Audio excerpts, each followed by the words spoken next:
Shalom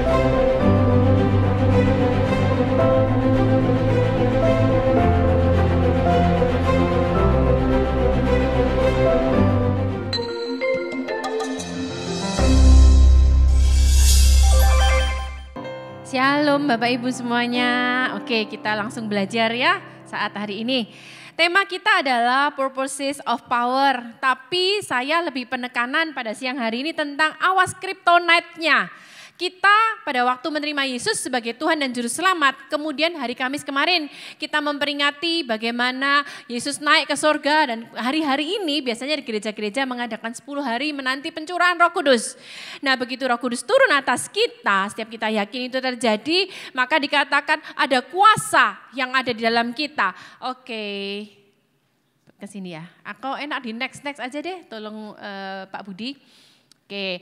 Tema bulan ini adalah saya bacakan dahulu dalam Lukas 10, 19, 20. Yuk kita baca bersama-sama karena ini tema bersama. Sesungguhnya aku telah memberikan kuasa kepada kamu untuk menginjak ular dan kalajengking dan kuasa untuk menahan kekuatan musuh sehingga tidak ada yang akan membahayakan kamu. Ini sudah dijelaskan oleh Pak Roni minggu lalu bukan?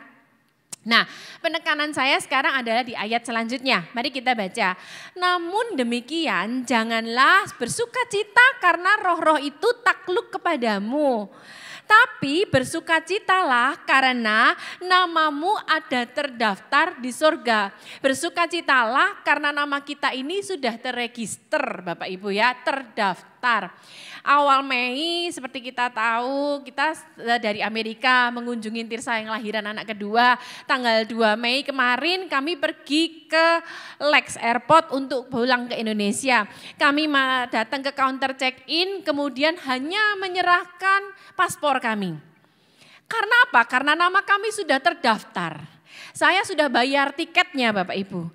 Jadi setiap kita sudah dibayarkan oleh darah Yesus. Kita pun sudah terdaftar. Tinggal check in pada waktu itu langsung kita dikasih boarding pass, langsung kita bisa terbang. Setiap kita yakinkan, pastikan dan kita tahu bahwa kita semuanya sudah terregister Bapak Ibu ya. Di sini dikatakan bersukacitalah karena kita ini sudah terregister Bapak Ibu, nama kita di sorga. Nah kemudian next kan kita belajar. Nah, saya mau jelaskan bahwa jangankan terregister saja Bapak Ibu.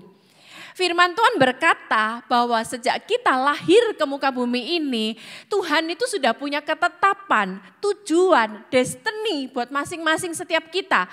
Saya kasih contoh di sini ada 3 tokoh Alkitab, yaitu Yeremia, Yehezkiel, dan Rasul Paulus.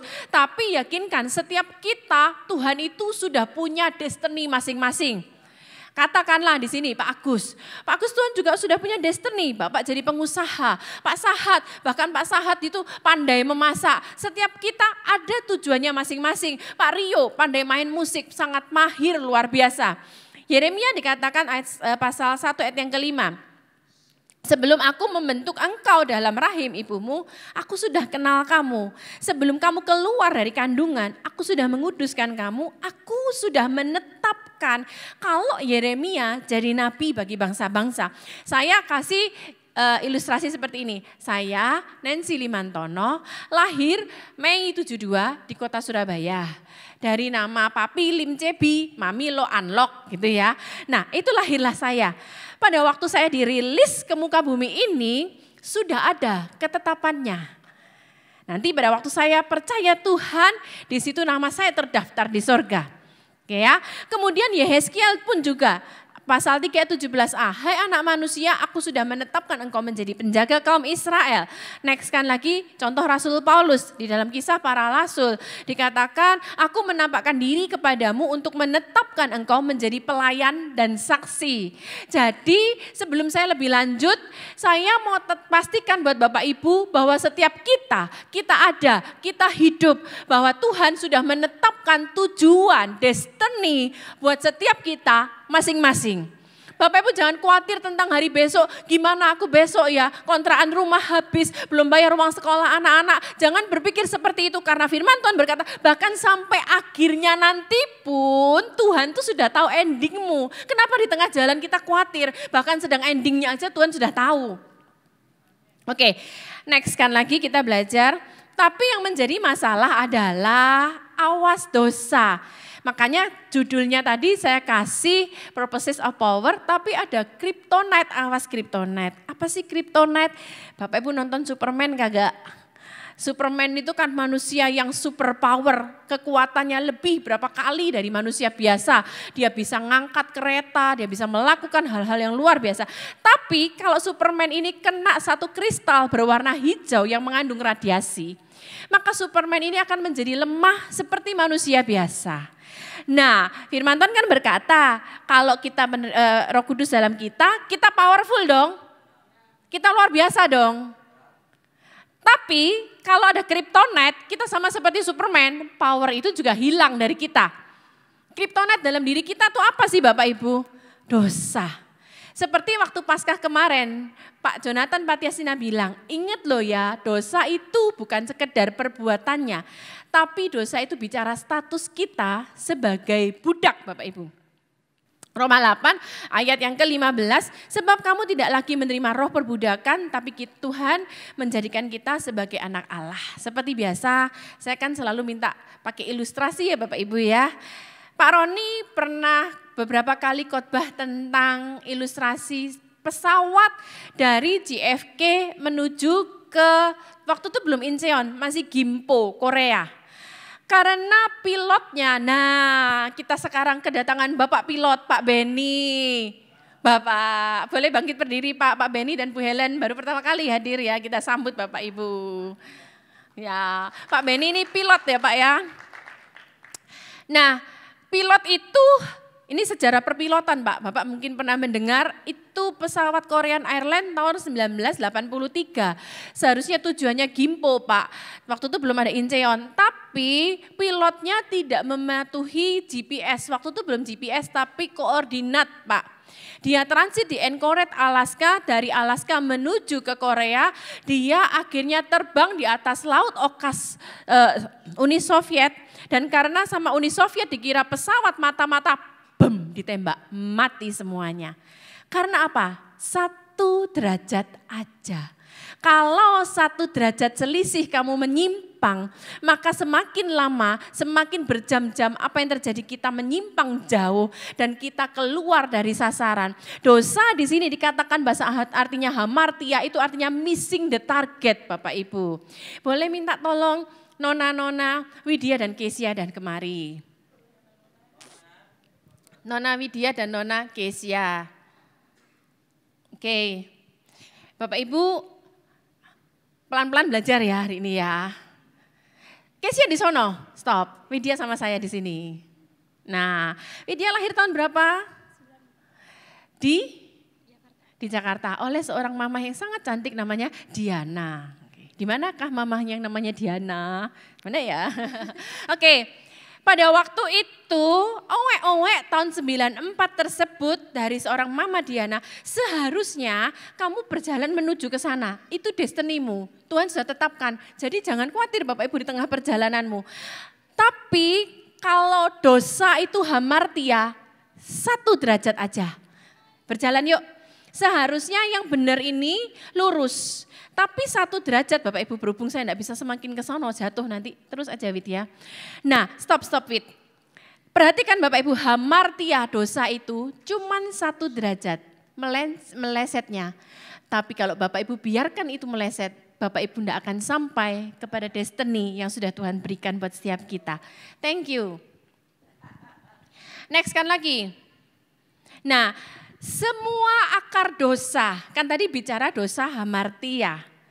Semua akar dosa itu kalau ditarik, ini saya dapat dari bukunya, dibantu oleh Tevi anak saya, Timothy Keller.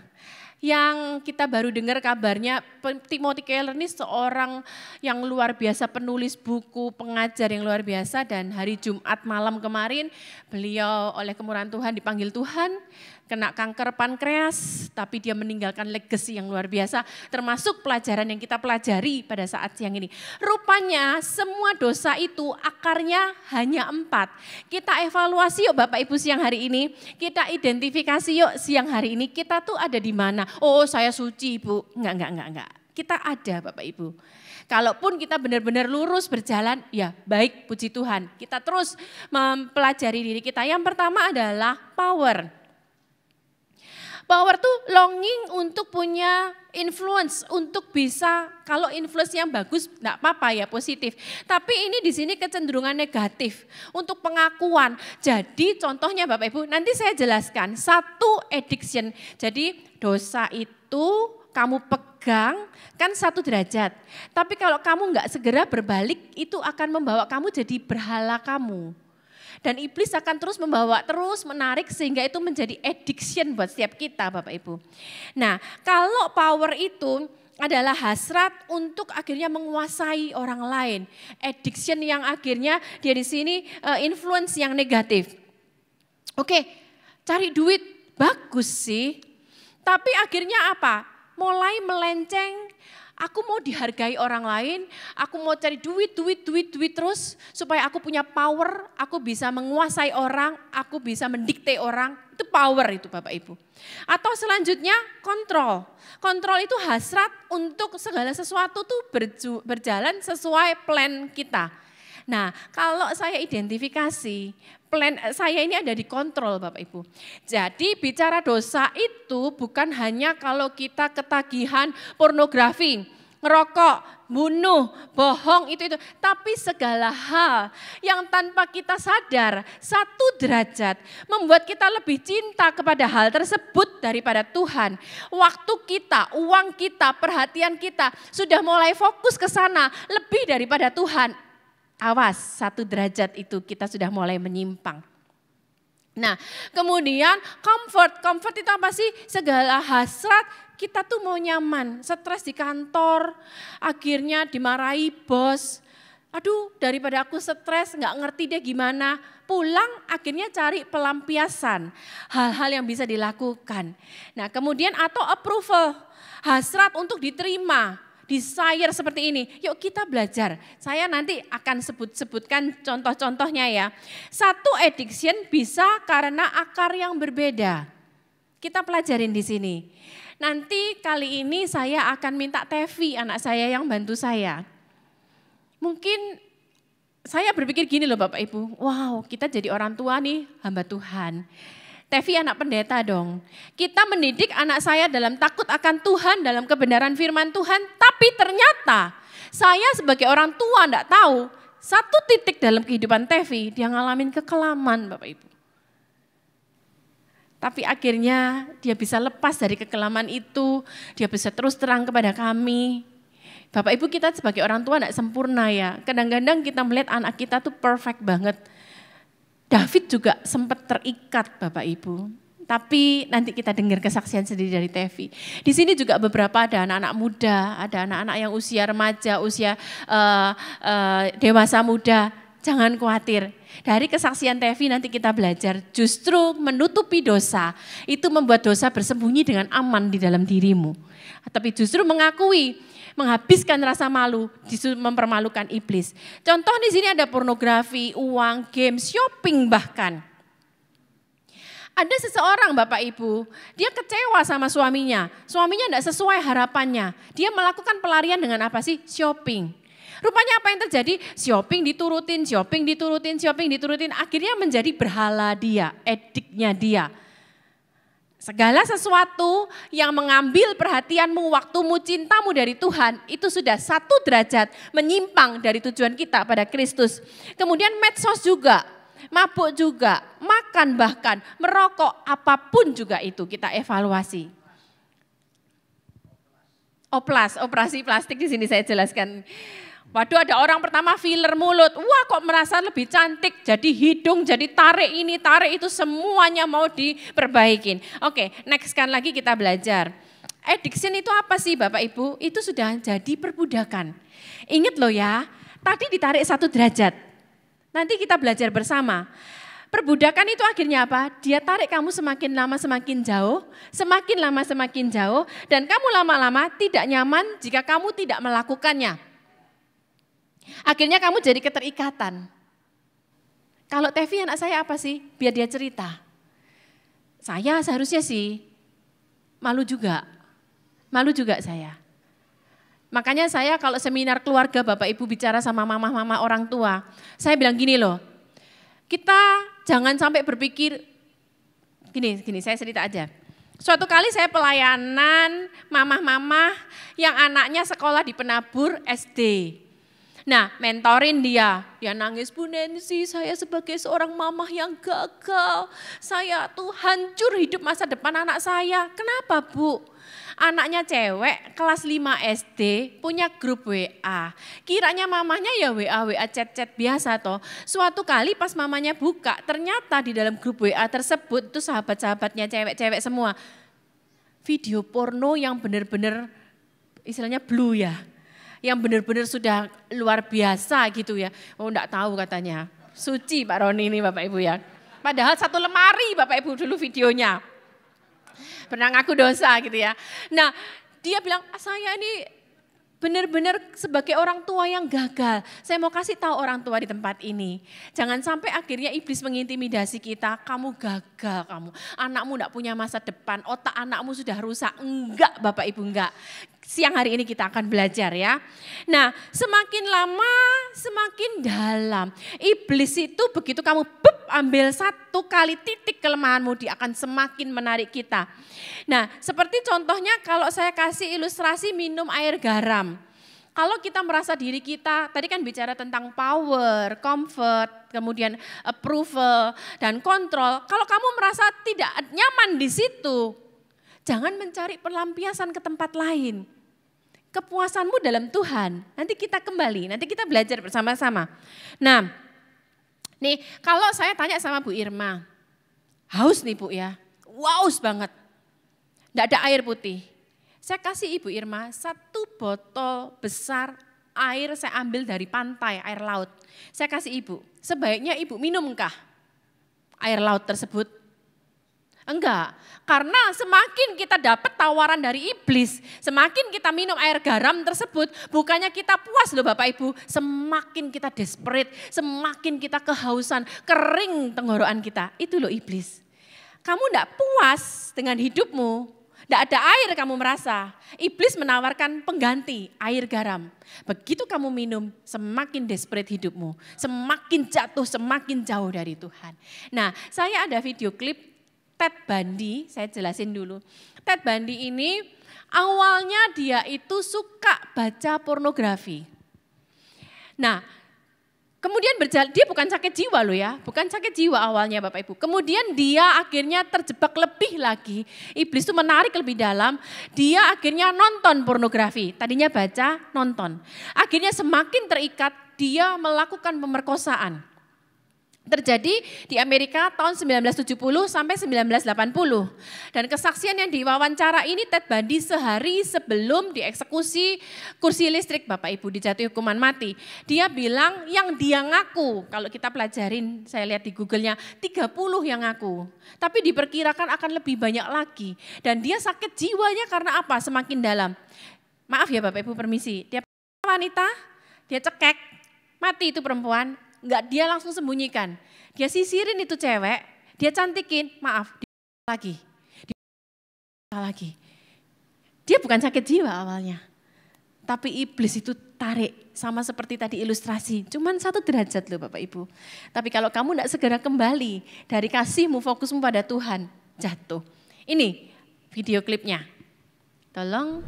Like other kinds of addiction, I would keep looking for more potent, more explicit, more graphic kinds of material. Like an addiction, you keep craving something which is harder, something which gives you a greater sense of excitement. Until you reach the point where the pornography only goes so far. You reach that jumping off point where you begin to wonder if maybe actually doing it will give you that which is beyond just reading about it or looking at it. Oke, Bapak Ibu. Oke. Kami ada teman sekeluarga cukup dekat dengan kami. Bukan di gereja inilah. Terus mulai salah pergaulan Bapak Ibu. Nah, pergaulan dia mulai akhirnya minum. Bahkan dia masukkan ke Instagram dia minum. Pak Roni sebagai teman yang cukup dekat, kasih masukan dong, hati-hati loh kamu. bukannya sadar Bapak Ibu, dia malah bangga. Dia bilang gini sama Pak Roni, Bapak tahu nggak satu botol minuman yang saya minum bersama teman-teman tuh berapa duit harganya? Nopek gotyo Pak, katanya gitu. Bukannya nyesel tapi malah bangga minum 250 juta per botol Bapak Ibu. Semakin lama, ini pelayan Tuhan loh, maaf, melayani Tuhan loh. Semakin lama, semakin mulai menjauh, semakin mulai menjauh. Istrinya stres dong, lihat suaminya seperti ini. Istrinya pun akhirnya pergi. Nah ini loh, orang itu tidak mencari lubang dalam hidupnya kepada Kristus. Tapi dia mencari ke tempat lain, itu yang salah, gak akan memuaskan.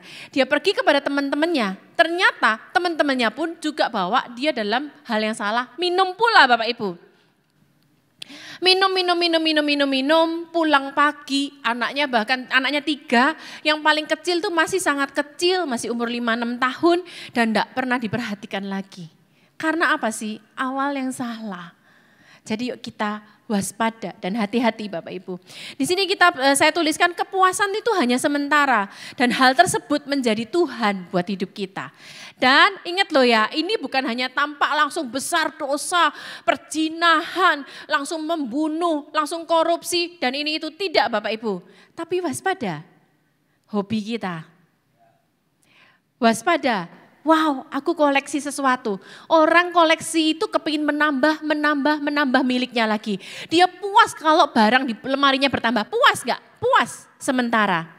Waktu itu kan kesaksiannya Bu Shirley di tempat ini. Aku puas, aku bisa beli tas Hermes. Tapi kepuasanku ya hanya saat itu aja. Ya kan?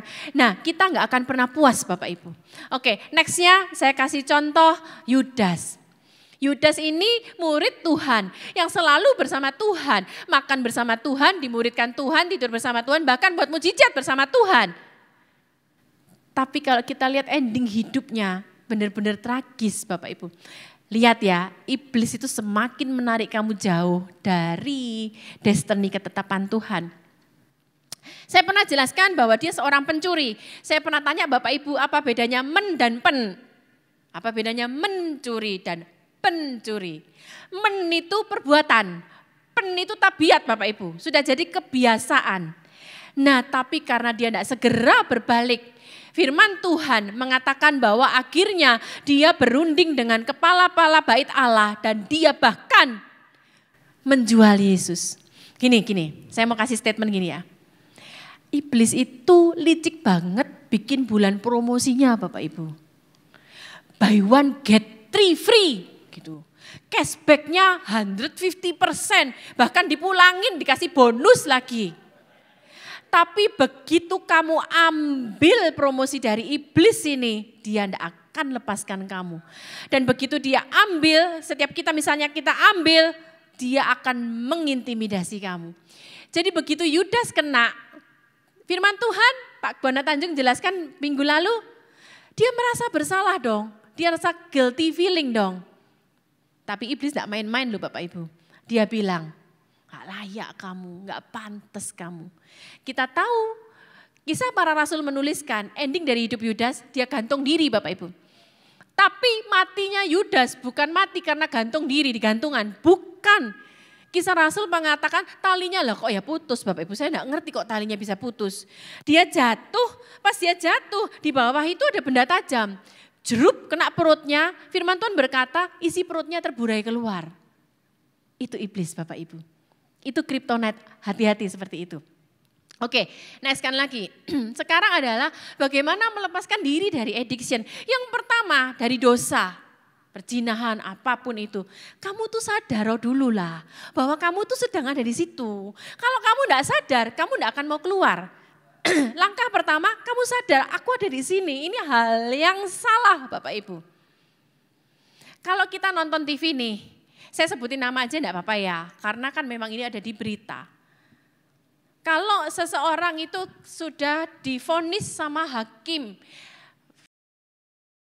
hukuman mati. Ada enggak sih Bapak Ibu orang bersorak dijatuhi hukuman mati? Lemes lah. Seumur hidup. Terus ada kronik-kroninya, ada yang 17 tahun, ada yang 20 tahun. Pada waktu Vonis pertama dijatuhi hukuman mati, kalau tidak salah 17 tahun ya, saya lupa. Langsung dia lemes Bapak Ibu. Karena apa? Seseorang itu bayangkan dia di penjara dalam tempat gelap, dia terkungkung, dia tidak bisa keluar, tidak bisa melakukan aktivitas, semua dipantau, makan terbatas, makan semua nggak enak. Karena itu mereka takut vonis yang besar. Tapi seringkali dalam hidup kita, ketika kita ambil tawaran iblis, kita nggak membayangkan betapa kita seharusnya terkungkung dalam penjara seperti itu loh Bapak Ibu. Jadi yuk sadar dulu bahwa kita ini ada dalam jerat. Ngomong-ngomong tentang hal yang menarik kita lebih dari kasih Kristus. Ayo siapa yang ikut tiket war-nya Coldplay Bapak Ibu? Waduh ini benar-benar. Tevi kan pulang, ada sahabat datang ke rumah, nginep sahabat dari awal. Pinjem laptop, katanya gitu, karena mau pergi pinjem laptop dulu. Antri masuk di Coldplay Bapak Ibu. Antrian ke 71.000 dari 1,5 juta. Ya ampun, apaan sih Coldplay itu? Saya bilang seperti itu. Emang berapa duit kamu beli Coldplay itu? Dia bilang gitu. Paling murah 1,5 juta katanya ya. Yang duduk posisi paling bagus Pak, 11 juta. Bahkan sekarang makelar-makelar orang jual 50 juta dibeli loh Bapak Ibu. Saya tanya sama Bapak Ibu mau beli tiket mahal enggak untuk duduk di depan dengar firman Tuhan? Bahkan kalaupun datang duduk paling belakang, bukannya menyinggung yang di belakang Bapak Ibu, enggak. Ini saya bicara tentang Coldplay itu loh, ya ampun begitu berjuangnya cari Coldplay itu luar biasa. Saya tuh tak ngerti sama Pak Roni, itu kan anak sekarang Tom. Nih Coldplay itu apa sih? Lah saya itu lagi nonton berita kan hari-hari ini tentang cewek yang staycation itu loh. Saya bilang sama Pak Roni, Coldplay itu company outsourcing, saya bilang. Anak muda pasti ngetawain saya kan. Ayo ngaku ikut beli Coldplay enggak ini? Dapat antrian ke berapa? Oke. Lanjut lagi. Enggak apa-apa sih, kalau mau nonton enggak apa-apa. Cuman maksudnya saya, kita sama Tuhan pun juga harus seperti itu gitu loh. Passion gitu ya. Nah, yang pertama adalah pastinya kita bertobat karena satu-satunya yang bisa memuaskan kita itu hanya Tuhan itu sendiri. Dan status kita dari budak menjadi anak dengan menerima Yesus. Nah yang kedua ini yang paling penting Bapak Ibu. Memperbaharui pola pikir kita dengan firman Tuhan. Karena kalau enggak, iblis itu kembali mengarahkan pola pikirmu kembali lagi kepada hal yang sudah kamu terikat. Maaf ya Bapak Ibu, orang kalau sudah terikat perzinahan, seks gitu ya, kayak dia enggak enak kalau enggak melakukan lagi. Desperate dia terikat sama seks itu. Dia desperate, enggak enak kalau enggak dia lihat pornografi itu lagi. Nah sekarang kita harus menawan pikiran itu dan menaklukkannya pada Kristus. Minta tolong Tevi deh. Kan habis ini saya enggak panjang, Tevi akan lebih banyak kesaksian habis gini. Mas naik ke sini Pi.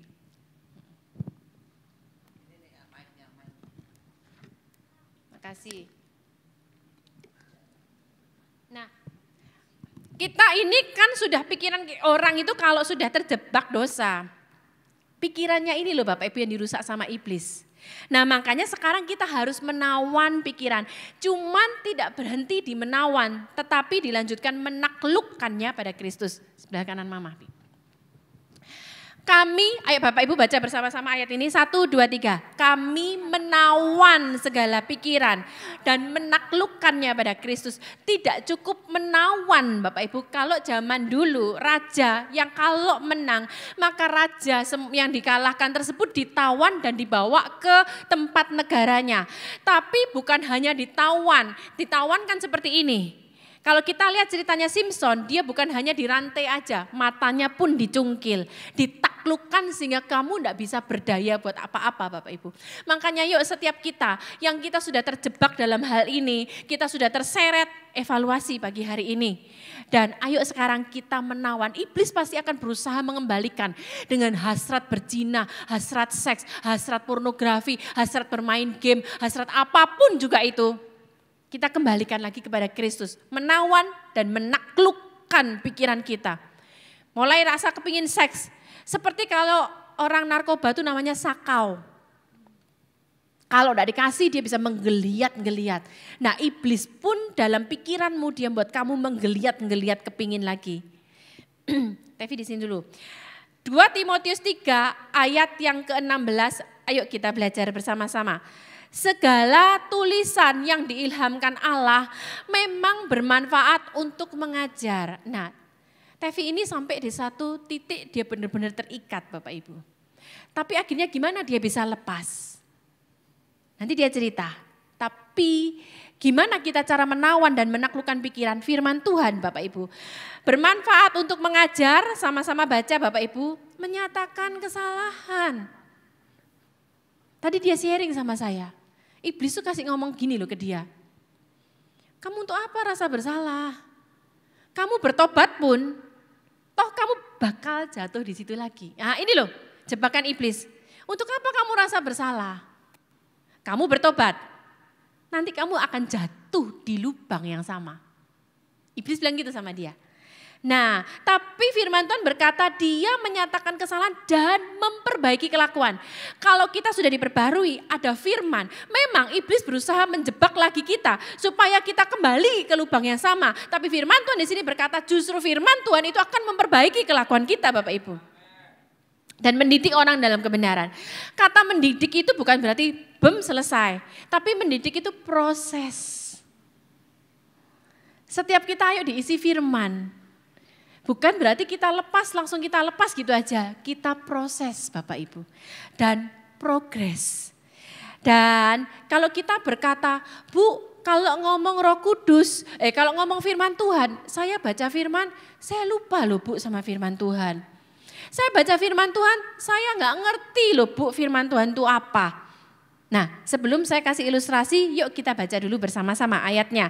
Yohanes 14 ayat yang ke-26, 1, 2, 3. Tetapi penghibur yaitu Roh Kudus yang akan diutus oleh Bapa dalam namaku, dialah yang akan mengajarkan segala sesuatu kepadamu dan akan mengingatkan kamu akan semua yang telah kukatakan kepadamu. Nah ketika kita sudah tertawan oleh dosa itu tadi, kita baca firman Tuhan, kalaupun kita berpikir, Bu males saya baca firman Tuhan, toh aku lupa firman yang aku baca itu isinya apa. Saya mau kasih ilustrasi seperti ini. Contoh Pak Yudi yang di depan saya. Boleh saya turun aja ya Bapak Ibu ya. Pak Yudi, saya tanya nih sama Bapak.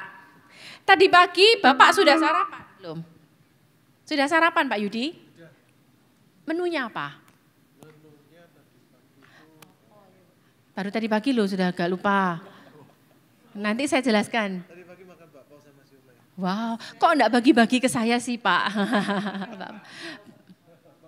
Bakpao dan siomay. Oh ya. Tadi malam Bapak makan apa Pak? Tadi malam makan. Boleh dibantu sama istri kalau Bapak lupa. Boleh dibisik. Makan apa Pak Yudi? Oh iya. Makan kepala babi. Hojek sencing ping nih homa gitu. Iya benar. Kemarin siang Pak Yudi makan apa? Kemarin siang. Makan itu Bali Bandeng sama kodok tauco. Oh wis lah. Masak sendiri. Oh, Sabtu ya Pak. Oke, saya tanya Bapak, hari Senin siang Bapak makan apa? Senin siang. Ingat nggak? Mateng. Oke, kalau saya keliling kepada Bapak Ibu teman-teman, oke satu aja, Fania. Orang ungu kan? Jangan takut. Rabu malam makan apa?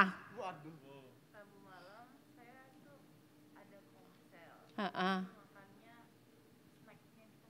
Oke. Senin siang.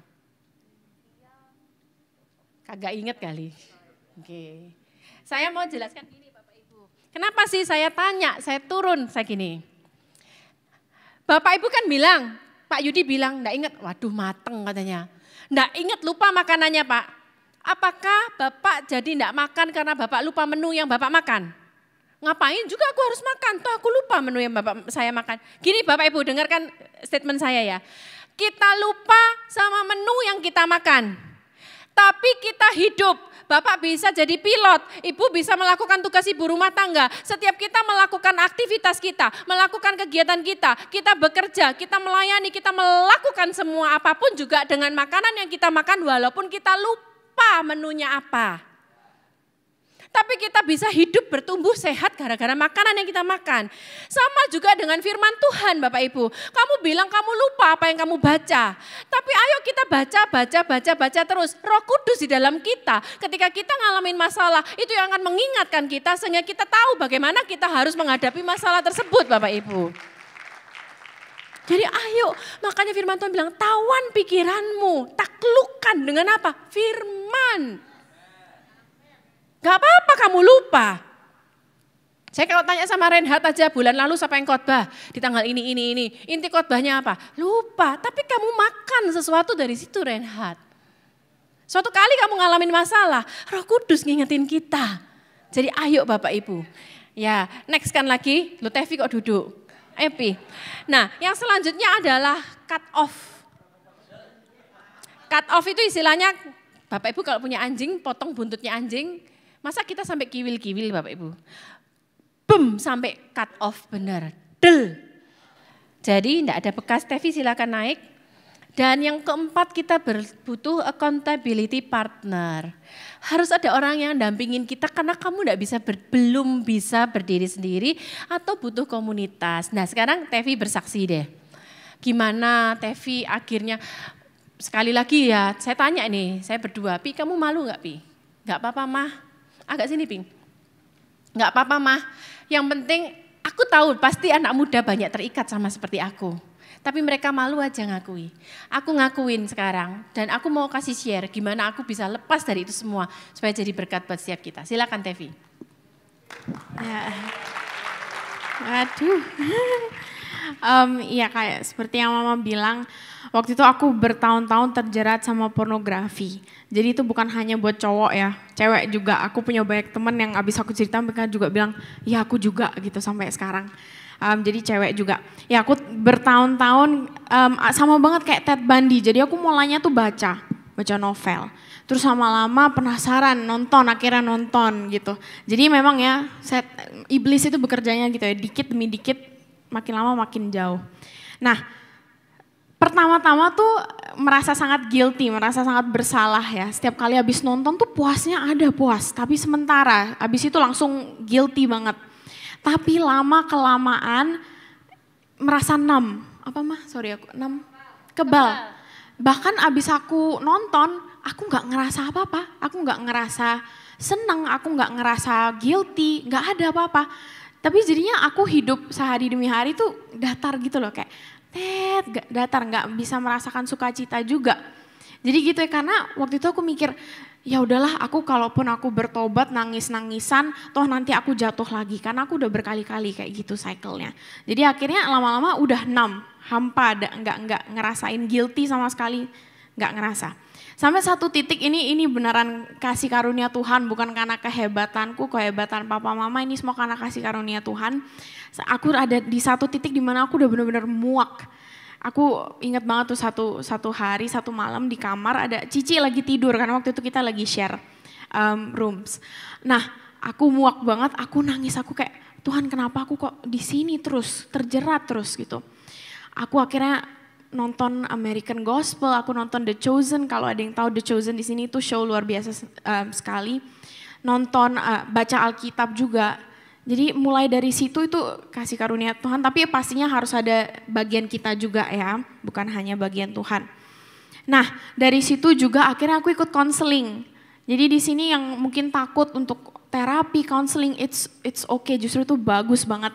Dari counseling itu aku dibantu, oke, ternyata aku ada trauma, ternyata aku ada ini itu yang aku sembunyikan selama ini. Jadi dibantu banget untuk cari akarnya. Gitu ya, dan di konseling itu dikasih strategi juga. Oh oke, kamu sekarang kalau ada komputer, ada laptop, kamu nggak boleh pakai itu pas kamu sendirian di kamar. Kamu boleh buka laptop kalau kamu lagi di ruang tamu.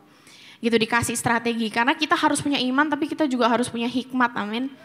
Jadi waktu itu disuruh juga cari accountability partner yang kayak mama tulis di sini. Jadi waktu itu aku decide ada 2 orang yang aku percaya yang jadi accountability partner, yaitu Cici, Tirsa, sama ada mentor satu waktu itu di sana.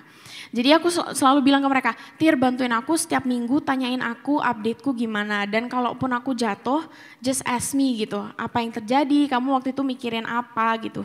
Jadi ada teman, kita nggak jalan sendiri karena iblis tuh suka banget sama kegelapan. Kalau kita sembunyikan dosa, itu dia makin bertumbuh gitu. Nah jadi ada accountability partner dan aku nyadar ternyata akarku tuh comfort. Tadi mama jelasin ada 4 ya. Punya aku tuh comfort.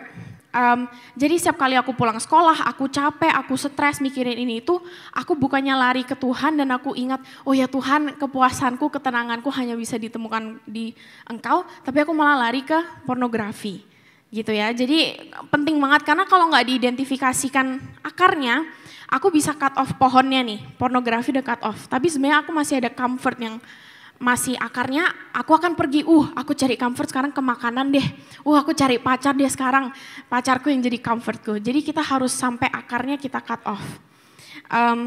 Setelah itu, ya karena apapun yang, jadi seperti yang mama jelasin ya, addiction itu bukan hanya hal-hal besar seperti merokok lah, minum, pornografi, semua hal sekecil apapun yang kita udah taruh di atas Tuhan Yesus dan itu menjadi sumber kepuasan kita, itu telah menjadi berhala kita. Gitu. Jadi apalagi ya Maya? Jadi iya, tadi mau encourage aja mungkin buat om tante di sini, buat anak muda di sini yang juga lagi struggle, ketahuilah kasih karunia Tuhan tuh besar sekali, bukan hanya untuk memaafkan tapi untuk memberi kita kekuatan untuk taat sama Tuhan Yesus. Seperti Yehezkiel ya, Tuhan memberikan hati yang baru ya, supaya kita taat sama Tuhan. Karena pertama-tama sulit banget untuk stop pornografi, itu sulit banget. Aku ingat temptationsnya besar sekali, tapi lama-kelamaan baca Alkitab setiap hari, aku sekarang mikir hal-hal itu aja udah muak gitu loh, udah jijik. Karena Tuhan yang kasih desires yang baru dalam hati kita. Jadi buat orang tua semua di sini, anak teens, kalau ada struggle apapun, please note Tuhan punya kasih karunia yang besar dan justru itu ya kita punya komunitas di sini karena kita saling membantu. Ya itu aja mungkin ya Ma. Oke, thank you Tirsa, Tevi. Dan yang penting ngaku dulu loh Bapak Ibu. Pengakuan itu penting. Paling enggak 1 orang yang kamu bisa percaya. Karena di situ kita justru menelanjangin iblis gitu ya. Oke, jangan ada di zona justru menutupi malu kita, di situ kita menutupi dosa. Next kan lagi, nah saya tutup dengan hal ini. Waspada Bapak Ibu, ini sering kali saya ajarkan, tapi saya tutup nanti kembali lagi dengan Widya dan Kesia ya. Yakobus 1 ayat 14, mari kita baca. Tetapi tiap-tiap orang dicobai oleh keinginannya sendiri. Gini, tiap orang itu punya keinginannya masing-masing berbeda. Ayo cari, lihat, identifikasi titik kelemahan kita. Ya maaf Bapak Ibu ya, saya bukannya kebal dosa. Tapi kalau orang datang ke saya nawarin narkoba, saya tahu itu nggak boleh. Kalau orang datang ke saya nawarin, maaf katakanlah cowok yang tinggi besar, gagah ganteng. Kan Bapak Ibu tahu suami saya imut. Jadi walaupun saya ditawarin seperti itu, saya tahulah itu bukan hal saya. Tapi kalau ada orang datang kepada saya, Bu Nancy ada tas story 50% plus 20% of it, itu dia, waspadalah. Jadi setiap kita pasti punya keinginan yang berbeda-beda. Waspadalah di situ Bapak Ibu. Nah kemudian ia dipikat dan diseret olehnya. Yuk kita baca statement yang saya tulis di sini. 1, 2, 3. Sengat dosa sudah dipatahkan. Mari dibaca. Oleh darah Yesus tetapi waspada terhadap kelemahan daging, butuh keputusan kita untuk melawannya. Dan iblis selalu kasih alasan gini. Nggak apa-apa kok, orang lain juga melakukan itu. Nggak apa-apa kok, ini mah hari gini. Atau dia kasih alasan seperti ini, aku tahu batasannya kok. Nah, terakhir kali ada seorang istri ibu rumah tangga nangis-nangis ke saya. Bu Nancy tolongin dong suami saya ini minum, katanya gitu. Maksudnya supaya saya ngomong Pak Roni panggil suaminya dipanggil. Singkat cerita aja ya Bapak Ibu ya, bilang, Pak Roni saya ini hanya weekend. Dan saya tuh minumnya di rumah, kagak salah pergaulan Pak, cuman weekend aja. Katanya sih seperti itu. Oke, Pak Roni nasihatin dia. Weekend Pak ya, awalnya. Tapi apakah yang terjadi? Istrinya datang lagi kepada saya, nangis-nangis lebih lagi. Dia bilang, sekarang bukan hanya weekend Bu, tiap hari. Nah, iblis selalu bilang, aku tahu batasannya kok. Saya mau kasih statement. Salomo tahu batasan enggak? Tahu. Dia tahu peraturan, dia tahu ketetapan Tuhan. Tapi begitu kamu melangkah satu langkah, Salomo bahkan bisa dibilang, a foolish wise man. Gak ada orang yang kita, pokoknya jangan di area abu-abu Bapak Ibu. Jangan sedikit pun melangkah coba-coba di area abu-abu. Paling akhir. Next kan paling akhir. Nah yuk kita baca ayatnya sembari Widya sama Kesia saya minta ke sini sekali lagi. 1, 2, 3. Bagi mereka cocok apa yang dikatakan peribahasa yang benar ini. Anjing kembali lagi ke muntahnya dan babi yang mandi kembali lagi ke kubangannya. Jangan sekali-kali kamu melangkah ke gray area. Apalagi kalau kamu tahu itu pergaulan lamamu. Apalagi kalau kamu tahu itu titik kelemahanmu, jangan sekali-kali ingat, katakan bersama-sama, cut off Bapak Ibu. Ada temannya Bu Juli juga, percaya Yesus menyala-nyala. Wah kalau nyembah Tuhan air mata, air hidung, air mulut keluar semua, ikut sekolah Alkitab, nangis-nangis, menyala-nyala. Datang ke Pak Roni, Pak saya tak nginjilin teman-teman lama saya, di mana? Di diskotik. Di tempat clubbing, jangan. Pak Roni bilang gitu. Tetap Bapak Ibu. Jangan masuk ke gray area. Di mana itu titik kelemahanmu. Bener. Ketangkep polisi, kena vonis 4 tahun, narkoba lagi Bapak Ibu. Oke, lepas kan? Pulanglah. Enggak kembali lagi kepada komunitas yang takut Tuhan. Balik ke komunitas lamanya. Ketangkep lagi, sekarang hukumannya lebih lama gara-gara ketangkepnya sama pengedar Bapak Ibu. Ayo deh, jangan sampai kita deket ke gray area itu kryptonite kita. Ayo silakan. Nah, yuk Widya ke sini, Kesia tetap di situ. Ingat ya Bapak Ibu ya, saya mau kasih satu statement ini. Jangan ambil satu langkah pun gray area tersebut. Begitu kami satu, maka dia akan terus menarik kamu. So jangan main-main. Ayo Wid, kita berjalan nih ya, berjalan. Satu titik dalam perjalanan tiba-tiba tergoda nih ya. Satu aja. Nah saya contohkan ini sesuatu yang menarik, akhirnya kamu ambil, ini tawaran menarik ya. Ini katakanlah Rik, ambil ini Rik. Begitu kamu ambil, seperti saya pernah kasih contoh, dia tergoda kan. Iblis ingat tadi peristiwa Yudas, bahkan sampai matinya pun perutnya terburai. Dibikin benar-benar binasa. Dan kalau Wid, kamu tidak segera berbalik, terima Yesus tadi seperti langkah-langkah, apa yang iblis buat? Bapak Ibu saya mau kasih tahu, destiny kita itu masih loh di sini loh. Destinimu tidak kemana-mana. Tapi kamu yang buang waktu dalam hidupmu Bapak Ibu. Kamu puter-puter, kamu jatuh, kamu bangun lagi. Tadi kayak Tevi bilang, iblis kasih gini, ngapain kamu bertobat? Toh kamu jatuhnya di situ lagi. Enggak Bapak Ibu. Kamu puter-puter waktumu lo terbuang Bapak Ibu. Destinimu tetap di sana. Tapi sekarang yuk setiap kita Bapak Ibu saya tutup, ambil keputusan. Bisa kok. Kalau iblis bilang enggak bisa, kamu akan jatuh lagi di tempat yang sama. No Bapak Ibu. Kita bukan lagi budak, status kita anak.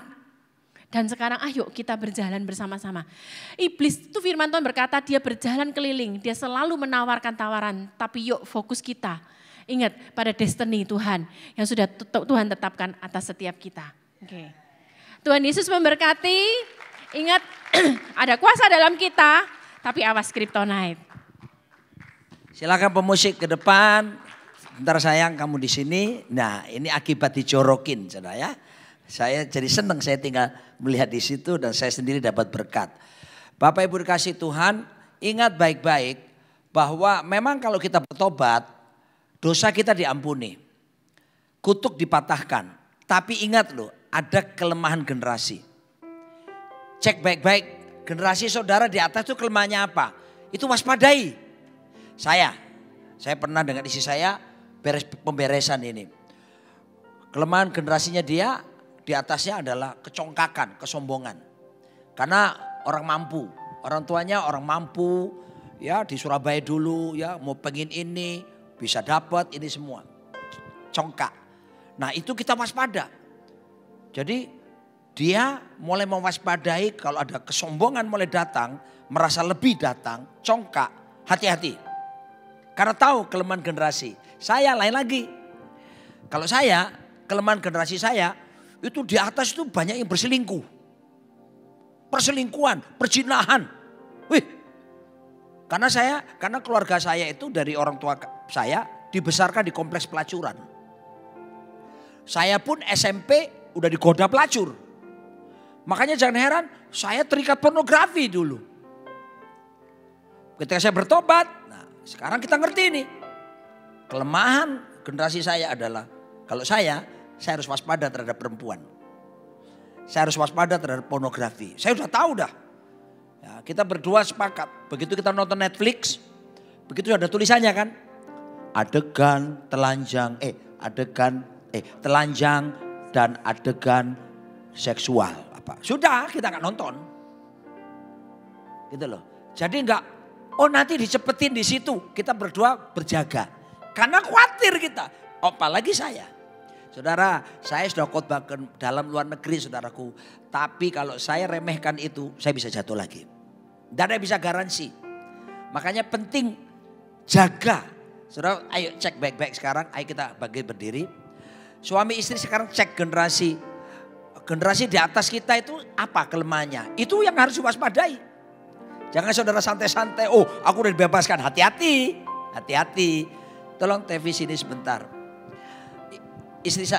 Anak saya tadi ini memberitahukan. Tolong ke sini. David juga ke sini sebentar. Bayangkan saudaraku. Anak-anak saya kan kuliahnya di Amerika. Kita nggak tahu saudaraku. Ternyata tadi sudah tahu dia kesaksian ini ya saya sudah tahu sih sebelumnya ya. Tapi kita juga gak nyangka kan. Loh ternyata begitu seperti ini. Ini juga saudaraku. Dia kuliah di Amerika. Dia biasa gaya hidup Amerika minum. Ya wine. Apa? Oh di Bandung kamu ya. Di Bandung. Waktu kerja di Bandung saudaraku. Waduh saudaraku. Tapi tahukah saudaraku. Saya selaku orang tua sebagai bapak. Sejak menikahi istri saya tahun 92 sampai hari ini. Saya melakukan tugas sebagai imam. Ngapain? Saya bangun mezbah keluarga. Tiap hari saya doa sama istri saya untuk anak-anak saya. Saya nggak tahu mereka. Yang dua di Amerika. Yang ini juga sudah pulang dari Amerika kerja di Bandung. Saya kan nggak tahu saudaraku. Tapi tiap hari saya bawa dalam doa. Tuhan lindungi, Tuhan lindungi, Tuhan lindungi. Dan saya bersyukur saudaraku. Karena doa-doa orang tua juga membuat dia jadi bertobat dan meninggalkan pornografi. Siapa yang sangka anak bungsu saya. Karena doa-doa orang tua mezbah. David sadar saudaraku ya. Akhirnya dia meninggalkan. Awas ya. Tapi saya ajak sekarang. Bahas sama pasangan saudara. Kelemahan generasi di atas kita itu apa? Itu harus waspadai. Ya, harus waspadai. Akarnya apa tadi? Comfort. Ada rasa nyaman, control, power. Dan yang terakhir approval. Kebutuhan ingin diterima. Itu bisa berbahaya juga. Waspada, waspada, waspada. Tevi mau menambahkan satu poin sedikit tadi. Kenapa? Tadi mikir aja nih kan temanya purpose of power. Mungkin kadang kita mikir power dalam dunia roh itu kan ngusir setan, berbahasa roh bla bla bla. Tapi sebenarnya saat kita membantu teman kita yang mungkin dia lagi terjerat dalam pornografi, kita bantuin, kita ajak ngomong, kita konselingin, kita bantu, itu juga purpose of power ya dari Tuhan untuk kita membantu satu sama lain. Makasih ya. Oke, sudah ketemu semuanya, udah dibahas. Kita berdoa sambil ngomong satu sama lain. Kalaupun tidak bawa pasangan, sudah tahu kelemahan saya. Saudara harus waspada. Kita nyanyikan lagu berikut ini sambil berdoa. Your name is power, your name is healing, your name is life. Break every stronghold, shine through the shadows, burn like a fire. Your name is power, hallelujah. Your name is power, your name is healing, your name is life. Oh, break every stronghold, shine through the shadows, burn like a fire. Mari kita berdoa bersama-sama. Tuhan, terima kasih firman-Mu memerdekakan kami. Kami berdoa secara khusus Tuhan.